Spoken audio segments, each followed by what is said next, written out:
Hello, আসসালামু আলাইকুম। Doctor Abdullah আল জুবাইর বলছি 4 মিনিটস ক্লিনিক্যাল থেকে। এক্সপ্লেন লাইক ওয়াটারের আজকের এপিসোডে আমরা ডিসকাস করব about some golden points of typhoid fever. Typhoid fever নিয়ে কেন আলোচনা করছি?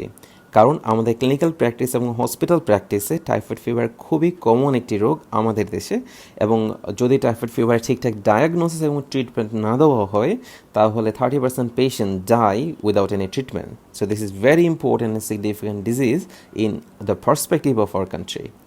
সো চলুন শুরু করা যাক। প্রথমেই টাইফয়েড ফিভার কী? টাইফয়েড ফিভার হচ্ছে এক ধরনের প্যাথোজেনিক কন্ডিশন যেখানে পেশেন্টের ফিভার থাকে, পেশেন্টের ফিভার প্লাস আদার জিআই সিমটমস থাকে, সেগুলো আমরা একটু পরেই জানবো। এখন টাইফয়েড ফিভার কিভাবে হয়?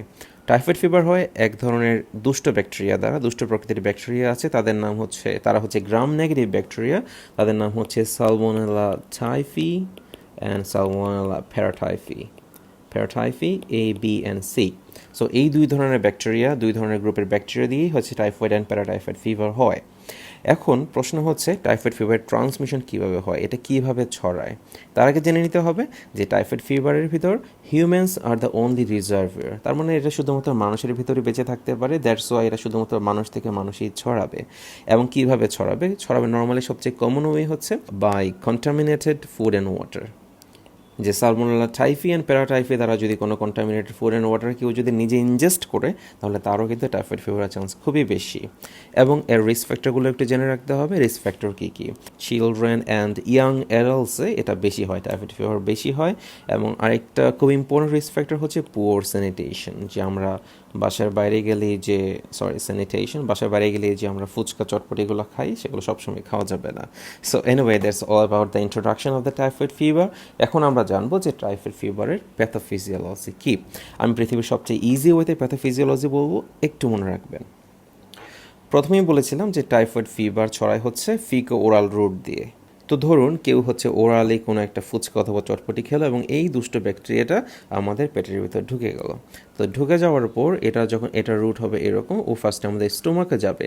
তো নর্মালি যে কোনো প্যাথোজেন অথবা ব্যাকটেরিয়া আমাদের স্টোমাকে গেলে হাইড্রোক্লোরিক অ্যাসিড ওকে মেরে ফেলে। বাট এই দুষ্ট ব্যাকটেরিয়া, এই যে সালমোনেলা টাইফি, ওর আছে কিছু অ্যাসিড রেজিস্ট্যান্স জিন। এই অ্যাসিড রেজিস্ট্যান্স জিন দ্বারা সে করে কি আমাদের অ্যাসিডগুলোকে রেজিস্ট করে সে আমাদের স্টোমাকে যে হাইড্রোক্লোরিক অ্যাসিড এটাকে বাইপাস করে চলে যায় কোথায়? চলে যায় হচ্ছে ডিওডেনামে, আমাদের ডিওডেনামে চলে যায়। তো ডিওডেনামে যাওয়ার পর সে করে কি আমাদের ডিওডেনামের যে এপিথেলিয়াম, সেই এপিথেলিয়ামকে পেনিট্রেট করে ঢুকে যায় হচ্ছে সাবমিউকোসাতে। সে আমাদের এপিথেলিয়ামকে পেনিট্রেশন করে ঢুকে গেল আমাদের ইন্টেস্টাইনাল সাবমিউকোসাতে, এবং সেখানে সে বসে প্রলিফারেট করে। এবং প্রলিফারেট করার পাশাপাশি সে করে কি আমাদের যে ইন্টেস্টাইনাল যে পেয়ার্স পেচেসগুলো আছে সেই পেয়ার্স পেচেসে hypertrophy of the Peyer's patches. তো একই সাথে সাবমিউকোসাতে প্রলিফারেট করার সাথে সাথে সে করলো কি আমাদের পেয়ার স্পেসিসকে হাইপারট্রফিড করে দিল। এবং আলটিমেটলি ইন সিভিয়ার কন্ডিশন এই সাবমিউকোসাতে প্রলিফারেট করার পাশাপাশি সে করে কি আলটিমেটলি কমপ্লিকেটেড কন্ডিশনে এটা আমাদের যে লিমফ্যাটিক্স অ্যান্ড হেমাটোজেনাস রুট দিয়ে আমাদের ব্লাডের মাধ্যমে এটা বিভিন্ন অর্গানে এটা চলে যায়, এবং আলটিমেটলি এটা ডিসেমিনেট করে পুরো হোল বডিতে, এবং আলটিমেটলি একটা সিস্টেমিক একটা কমপ্লিকেটেড স্টেট তৈরি করে, যেটা খুবই খারাপ। তো এখানে একটা বিষয় জেনে রাখা ভালো, প্রথমেই সে ওরালি এন্ট্রি করে আমাদের ডিউডেনামে যায়, ডিউডেনামের এপিথেলিয়ামকে পেনিট্রেট করে। এখানে একটা বিষয় পোস্ট গ্রাজুয়েশনে খুব আসে যে আমাদের এপিথেলিয়ামকে পেনিট্রেট করে কিসের মাধ্যমে। এখানে দুইটা সিস্টেম হচ্ছে একটু মনে রাখতে হবে, সেটা হচ্ছে mould system and another was CFTR জিন। এখন মোল্ড মানে কি? মোল্ড মানে হচ্ছে mucosa associated lymphatic tissue system, and CFTR means হচ্ছে সিস্টিক ফাইব্রোসিস ট্রান্সমেমব্রেন কন্ডাক্টেজ রেগুলেটর জিন। এই দুটোর মাধ্যমেই আমাদের এপিথেলিয়ামকে পেনিট্রেট করে ডিউডেনামের ভিতর ঢুকে যায়। So that's all about the pathophysiology. এই দুটো জিনিস MBBSদের না জানলেও চলে, বাট পোস্ট গ্রাজুয়েশনে জানাই লাগবে। সো এনিওয়ে, এখন আমরা জানবো হচ্ছে পেশেন্ট আমাদের কাছে কী কী সিমটমস নিয়ে আসবে।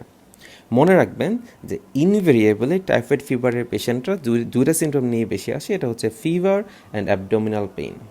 এখানে যে ফিভারটা থাকবে এটা নর্মালি খুব হাই ফিভার থাকবে, নর্মালি 103 থেকে 104 ডিগ্রি ফারেনহাইট পর্যন্ত ফিভারটা থাকবে।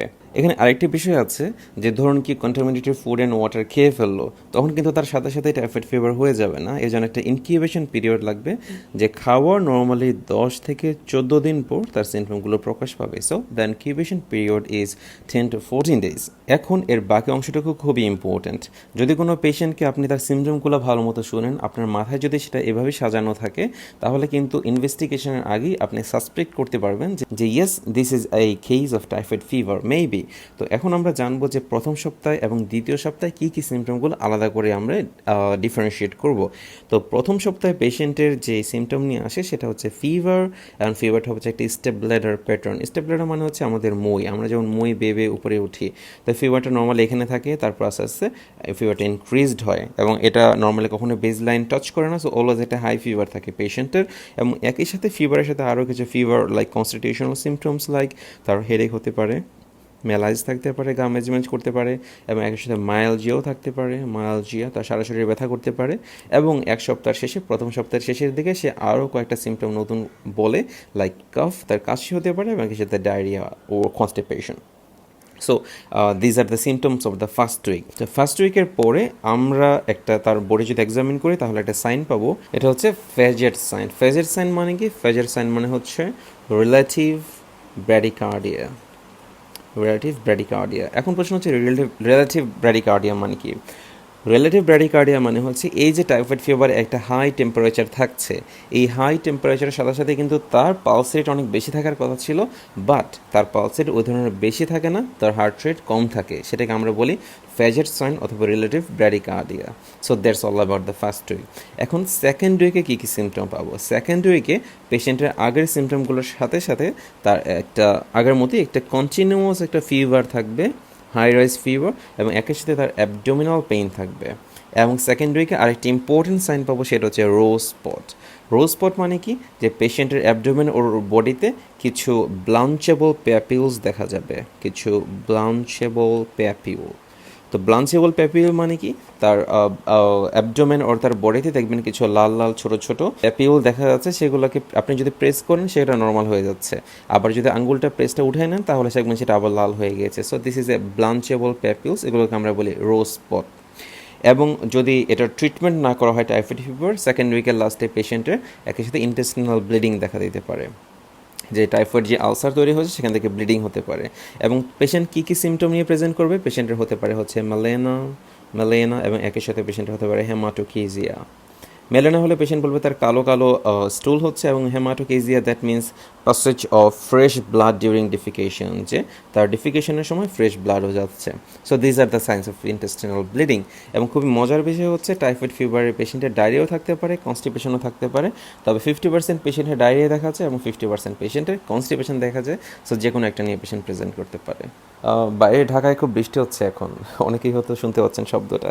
So anyway these are the symptoms of typhoid fever. এখন আমরা জানবো যে ডায়াগনোসিস করব কি করে। প্রথম আমাদের যে পয়েন্ট সেটা হচ্ছে সাসপেক্ট। পেশেন্টকে সাসপেক্ট করতে হবে যে maybe he has got typhoid fever. তো সাসপেক্ট কীভাবে করব? বাংলাদেশের প্রেক্ষাপটে কোনো পেশেন্টের যদি 6 to 7 ডেজের একটা হাই ফিভারের হিস্ট্রি থাকে, প্লাস যদি তার আলাদা জিআই যে সিমটমগুলোর কথা বললাম সেগুলো যদি থাকে, তাহলে আমাদের প্রথম সাসপিশন হবে maybe he has got typhoid fever. তো এখন আমি অ্যাজ এ ক্লিনিশিয়ান আমি যদি তাকে পেশেন্ট এক্সামিন করি, তাহলে কিন্তু তার বডিতে আমি কিছু সাইন পাবো যেটা আমরা অনেকেই জানি না। আজকে জেনে নেবেন এবং সবসময় মনে রাখবেন।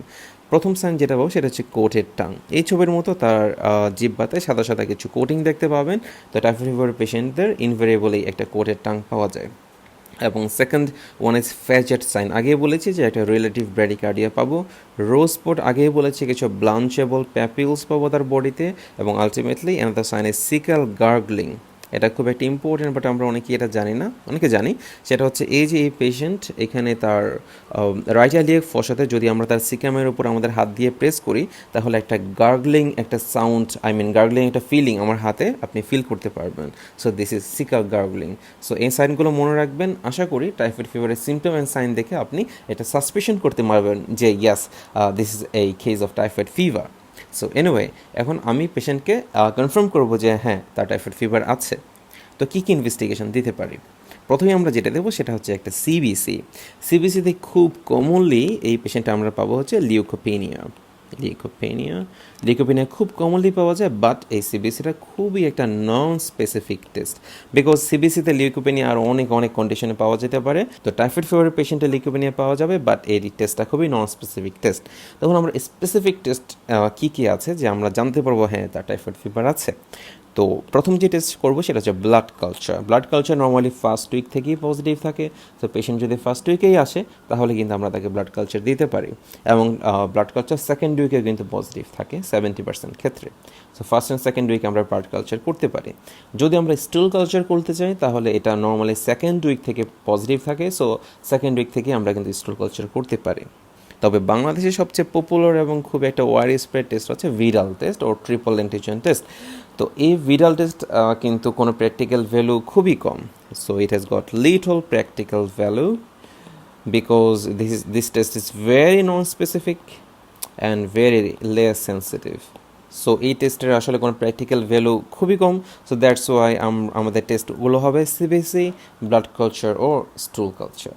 তো চলুন এখন যে সবচেয়ে ইম্পর্টেন্ট বিষয় যে পেশেন্টকে আমি ট্রিটমেন্ট কী দিব। পেশেন্টকে ট্রিটমেন্ট দেওয়ার টাইফয়েড ফিভারের জন্য অনেকগুলো প্রোটোকল আছে, তবে আমি বাংলাদেশের সবচেয়ে কমন যে প্রোটোকল সেটা বলছি। ফার্স্টে পেশেন্টকে রেস্টে রাখতে হবে এবং তাকে এডিকুয়েট নিউট্রিশন দিতে হবে, বিকজ হি ইজ ইল।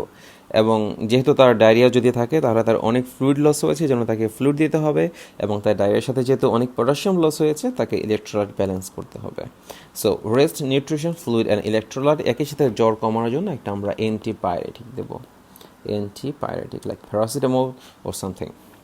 তো টাইফয়েড ফিভারে অনেক অ্যান্টিবায়োটিক দেওয়া যায়, তবে বাংলাদেশে সবচেয়ে কমনলি প্রেসক্রাইব অ্যান্টিবায়োটিক হচ্ছে ট্যাবলেট এজিথ্রোমাইসিন বাজারে জিএমএক্স অথবা অন্যান্য বিভিন্ন নামে পাওয়া যায়। তো এটার ডোজটা কীরকম হবে, আমি পেশেন্টকে কীভাবে প্রেসক্রাইব করবো। এজিথ্রোমাইসিনের ডোজ হবে tablet azithromycin 500 milligram BD, that means 1 + 0 + 1 for 14 days, 14 দিন, ফর 2 weeks এজিথ্রোমাইসিন। এটার আরেকটা অল্টারনেটিভ হচ্ছে ইনজেকশন সেফট্রাক্সিন। এটা খুবই কমনলি প্রেসক্রাইব করা হয় হসপিটালে। সেফট্রাক্সিনের ডোজ হচ্ছে injection ceftriaxone 75 milligram per kg per day, 75 milligram per kg per day for 7 to 14 days। তো এটা হচ্ছে নর্মাল ইউজুয়াল প্রোটোকল। আমরা এজিথ্রোমাইসিন ইউজ করতে পারি অথবা সেফট্রাক্সিন। এছাড়াও আরও অনেক অ্যান্টিবায়োটিক দেওয়া যায় লাইক সিপ্রোফ্লক্সাসিন। যদি ইউজ করি তাহলে ডোজ হবে 500 মিলিগ্রাম বিডি ফর 14 days, অথবা ইউজ করতে পারি সেফিক্সিম, এটা পাওয়া যায় 400 মিলিগ্রাম বিডি ফর 14 days। তো অনেকগুলোই পাওয়া যায়, তবে বাংলাদেশে নর্মালি যে আমাদের যে ফ্লোরোকুইনোলসগুলো আছে এগুলো নর্মালি ইউজ করা হয় না, বিকজ এশিয়াতে অলমোস্ট 70% পিপলের ফ্লোরোকুইনোল যে অ্যান্টিবায়োটিকগুলো রেজিস্ট্যান্ট থাকে। সো দ্যাটস ওয়াই বাংলাদেশে এজিথ্রোমাইসিন খুব বেশি ইউজ করা হয়। বাট আমার মনে হয় যে এজিথ্রোমাইসিন কিছুদিন পর রেজিস্ট্যান্ট হয়ে যাবে, বিকজ যেভাবে ইউজ করা হচ্ছে আলটিমেটলি এই ড্রাগটাও এত বেশি পোটেন্ট থাকবে না। সো এনিওয়ে আমাদের কিছু করার নেই, বাট আমরা মানুষকে অ্যাওয়ার করতে পারি। এখানে আরেকটি ইম্পর্টেন্ট বিষয় হচ্ছে in severe condition. Severe condition আমি কী করবো, সিভিয়ার কন্ডিশন আমি কখন বলবো, যদি কোনো পেশেন্টের সিএনএস ইনভলভমেন্ট থাকে। এখানে আমি আরেকটা জিনিস বলিনি, সেটা হচ্ছে গিয়ে টাইফয়েড ফিভারের সিমটমস যে ফার্স্ট উইক সেকেন্ড উইকে এগুলো থাকলেও যদি আপনি টাইফয়েড ফিভার যদি কমপ্লিকেটেড স্টেজে চলে যায় তখন কিন্তু পেশেন্টের আরও অনেক কন্ডিশন ডেভেলপ করতে পারে। লাইক যদি পেশেন্ট ট্রিটমেন্ট না পায় তাহলে কিন্তু আলটিমেটলি তার টাইফয়েড আলসার পারফোরেশন হতে পারে, যে তার যে গাটে যে আলসার হয়েছিল সেটা তার বাউল পারফোরেশন হতে পারে। এবং আগেই বলেছিলাম এটা যেহেতু ডিসিমিনেট করতে পারে, বিভিন্ন সিস্টেমিক ডিজিজ করতে পারে, ultimately it can cause myocarditis or nephritis or meningitis. এবং আলটিমেটলি এটা যদি আমাদের সিএনএসকে ইনভলভমেন্ট করে সেটাকে আমরা বলি টাইফয়েড স্টেট ও টাইফয়েড এনসেফালোপ্যাথি। তো এই সিভিয়ার কন্ডিশন মানে হচ্ছে যদি পেশেন্টের সিএনএস ইনভলভমেন্ট থাকে এবং পেশেন্টের যদি টাইফয়েড এনসেফালোপ্যাথি থাকে। তো এনসেফালোপ্যাথি কী করে বুঝবো যে তার অল্টার মেন্টাল স্ট্যাটাস আছে, পেশেন্টের ডেলেরিয়াম দেখা যাচ্ছে, পেশেন্ট কোমায় চলে গেছে, ওইসব পেশেন্টকে আমি যে ট্রিটমেন্ট দেবো সেটা হচ্ছে ইঞ্জেকশন ডেক্সামেথাসোন। তো ডেক্সামেথাসোনের ইনিশিয়াল ডোজ হবে injection dexamethasone 3 milligram per KG initial dose হবে, এবং আলটিমেটলি এটা কন্টিনিউ করবো হচ্ছে 1 milligram per KG 6 hourly for 48 hours। So that's all about the treatment of typhoid. আমার এই লেকচারটি Davidson, Kumar and Clark and Oxford clinical handbook থেকে সবগুলো থেকে নোট করে নেওয়া। সো আশা করি টাইফয়েড ফিভার নিয়ে আর কিছু পড়া লাগবে না। তবে যদি কোনো কোয়েশ্চেন থাকে অবশ্যই নিজের কমেন্ট বক্সে জানাবেন, আমি চেষ্টা করবো অ্যান্সার দিতে। এবং আমাদের পরবর্তী লেকচার এবং আগের যে লেকচারগুলো সেগুলো পেতে ইউটিউব, ফেসবুক অথবা গুগলে যে কোনো এক জায়গায় সার্চ দিবেন 4 মিনিটস ক্লিনিক্যাল লিখে, এবং আমাদের ইউটিউব চ্যানেলটি অবশ্যই সাবস্ক্রাইব করে রাখবেন। সো ততদিন পর্যন্ত ভালো থাকবেন, ধন্যবাদ।